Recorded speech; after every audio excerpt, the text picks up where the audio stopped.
I've read and heard many times over the years that when you use a tripod, you should always make sure that your image stabilization is off on your lens. And if you have it on the camera, turn it off on the camera body too. But I can't tell you how many times over the last 12, 13 years that I've just forgotten more often than not to do that. So that got me to thinking, how much does it matter? Because I'm pretty picky, and I'm definitely kind of a pixel peeper. I'll go in and really examine for sharpness on my photographs. And I've never really noticed, like, holy crap, that's so soft. It must be because I left my image stabilization on. So today, I thought I would put it to a more purposeful test. If it sounds like I'm a little out of breath, I am. The hike is a little over a mile, and it's pretty much just straight up to the upper falls. So I'm almost there. I think I'm almost there. We'll get set up. So my plan is to photograph the waterfalls in a real life situation. Everything's going to be on a tripod. I'll take a shot with image stabilization on, and then I'll take one with it off. The falls are coming into view right now. You'll notice that that upper tier is in direct sunlight, which is unfortunate, but you really can't see that once you get up closer to the falls. You won't be able to see that upper tier where it's hitting that direct sun is hitting it anyway. So I'm gonna get set up and let's see what happens.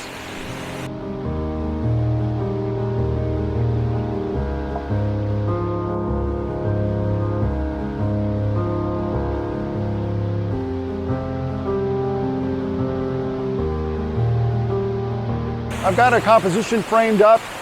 I love this little leading log in the front right here. It's got a little curve to it. Then you got the small, the small little falls here. Then you got the main fall back there in the back. So right now I'm using a 16-35. This lens doesn't have any image stabilization built in at all. So I'm going to try it with this lens and then also with my 24-105, which does have image stabilization built in. I'm going to turn image stabilization off in the camera. So I'm going to take a shot just as is. It's on a tripod, image stabilization on in camera. Take the shot and then take the next shot with it off with this lens. And then I'll do the same thing with the 24-105, roughly the same composition, do the same thing, except I'll turn the image stabilization off in the lens and the camera when I do it there. So let me get these shots in the bag and we'll see how it turns out. All right, so I've got my 24-105 back on, and I just discovered something that I didn't know when it comes to these mirrorless cameras. I've only been using the Sony for a couple of years. I've shot Canon before that. So I knew this had in-body stabilization, but what I found out was that when you have an image stabilized lens on, you cannot, the camera automatically disables the in-body stabilization. There's no way to turn it on or turn it off. It's controlled by the lens, which is very cool because you don't have to navigate a bunch of menus in order to make that happen. And because as far as the waterfall, I'm at about 1 second f11. It's going to give it a really, not a lot of texture. I'm just going for a different look this time. And also I wanted to see how much that image stabilization is going to play a role in a real life situation when I've got a longer shutter speed. All right, so now I'm going to take and turn the stabilization off. There's one shot.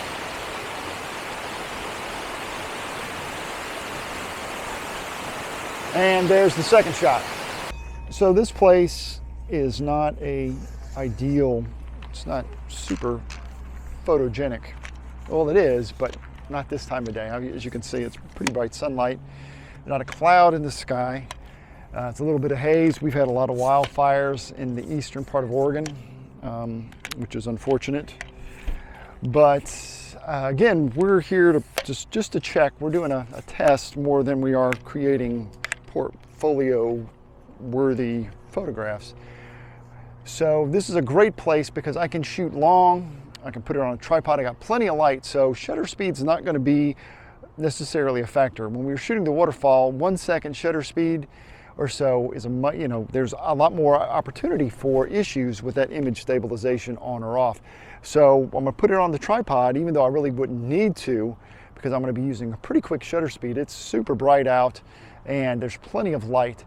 So I'm going to put my 100 to 400 on, and it's got image stabilization in it, and I'm going to shoot some shots at 100, and I'm going to zoom all the way to 400, get down the gorge, and I'll show you what it looks like. It's very pretty, even though it's just such a bright day.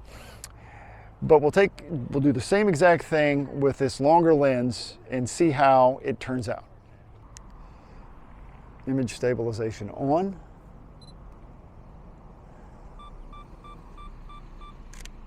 Two shots. All right, image stabilization off. Here we go, 1 and 2.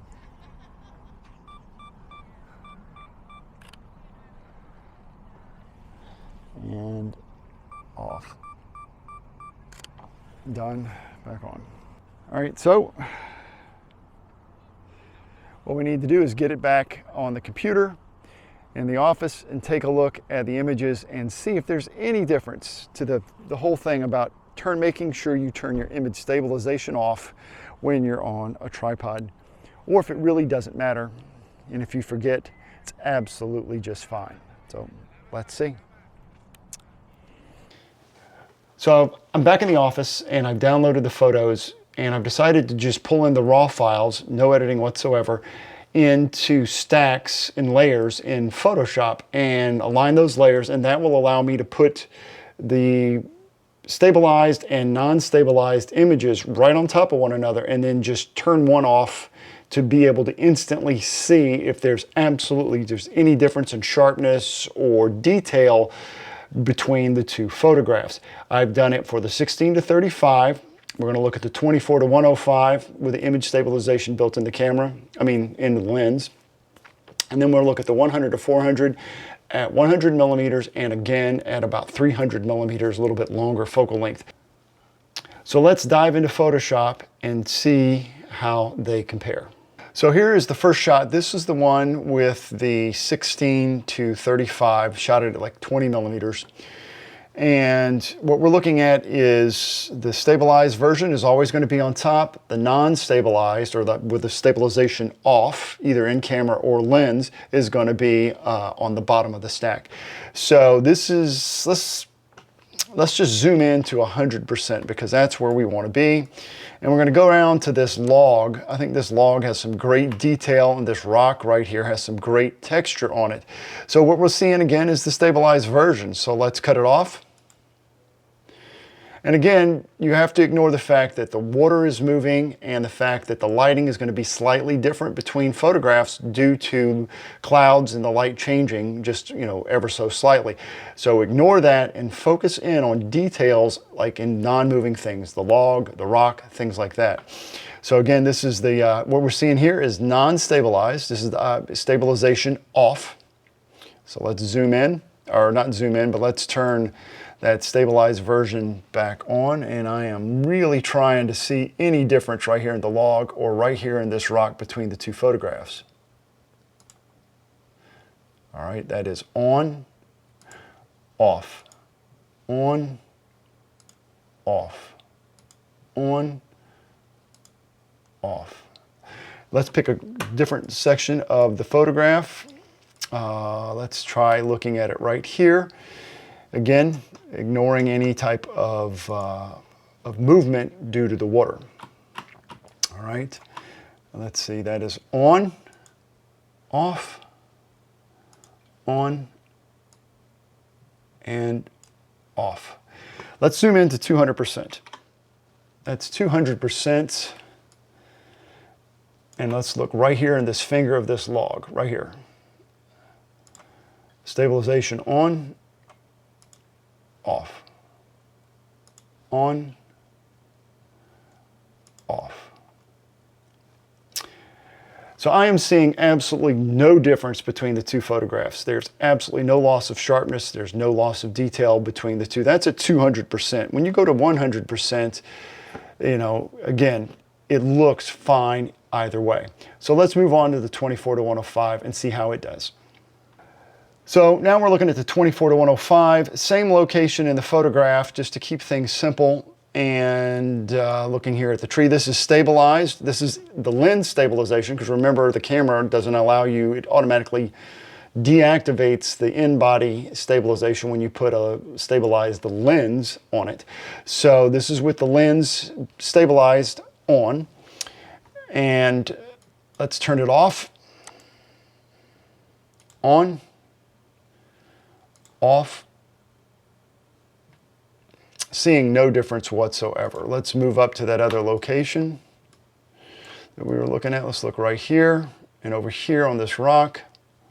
On, off, on, off. I'm seeing zero difference.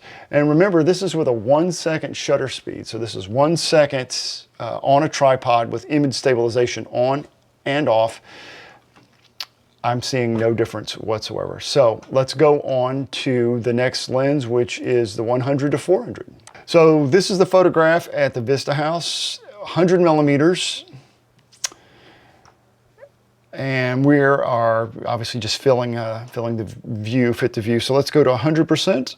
Let's go to 100 and let's look right here. It says Vista House. We got great texture in this brick right here. This is stabilized. And again, this is the 100 to 400 the lens has stabilization. The body is deactivated.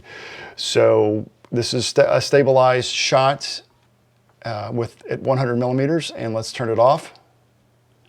That is off. That is on. That is off.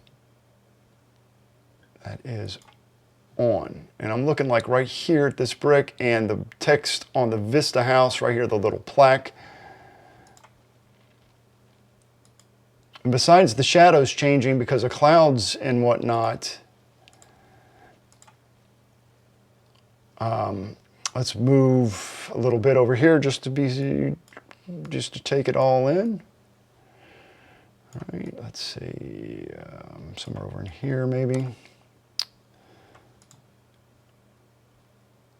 That is off, on, off, on, off, and on. I fail to see a difference between the two photographs. So let's go on to the very last one. This is about 300 millimeters. This is at 300 millimeters, and I'm actually shooting all the way across the gorge, across the Columbia River to the other side. So let's zoom in to 100%. There we go. All right, and let's find a spot here, somewhere around, I don't know, somewhere in, oh, let's see, it doesn't matter too much. Let's do somewhere in here. So this is stabilized, non-stabilized, non-stabilized, or stabilized, and with it off. Now I am noticing some movement. And that is going to be that's going to be lens distortion because of the atmosphere that I'm shooting through. Take a look at this house back here on this hillside. This is with it on. Now watch the roof line of the house right here. Off, on, and off. And that has zero to do with stabilization on or off. It has everything to do with the fact that I'm shooting through a very hot day and atmospheric haze at a distance with a telephoto lens. That is just something that happens. You lose some sharpness and some clarity things become a little wavy. You've seen the heat on the road, right, when you're driving. So that's what you're shooting through when you're shooting through atmosphere on a hot day, which is another reason it's much better to shoot when it's much cooler in the late afternoon or evenings, you know, when the sun is set versus when it's high in the sky on a blue cloudless day. So again, let's look. This is before, or this is stabilized, unstabilized. Let's move it around a little bit. Stabilized, unstabilized, stabilized, unstabilized. And what I did was I went ahead and I loaded in 2 unstabilized images, right? Because I shot more than one just to have some to choose from, and as a safety measure, just to have more than just one shot. So the next 2 I layered up are both with image stabilization off, because I want to show you that what we're seeing in this instance at 300 plus millimeters is not a result of image stabilization being on or off. It's just a result of the atmosphere. So here's the image. This is both non-stabilized. Neither one of them. Watch the house right here as I toggle between the 2 separate photographs. All right, you can definitely see this haze or this distortion over the house at distance changes. I mean, the whole landscape kind of does this a little bit. And again, you're shooting through all that atmosphere, and that's what's causing this issue. It has nothing to do with stabilization. That's the result of my test. Now, granted, I didn't use scientific instruments or measurements, and I'm absolutely or relatively sure that if you were to put some type of scientific instrument on the camera and some type of way to measure the minutia, maybe there is a slight difference that's undetectable to me between having your camera stabilized and non-stabilized when you place it on a tripod. But I shot it at long shutter speeds, 1 second. I've shot it at shorter shutter speeds. I shot it at multiple focal lengths, and I can tell 0 difference in the detail and sharpness between having it stabilized or non-stabilized on a tripod. I can tell no difference whatsoever.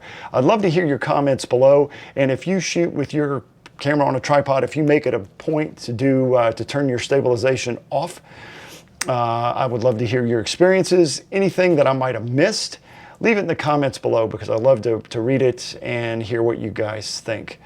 I appreciate you watching the video. Hope you got something out of it. If you did, please give me a thumbs up. Consider subscribing.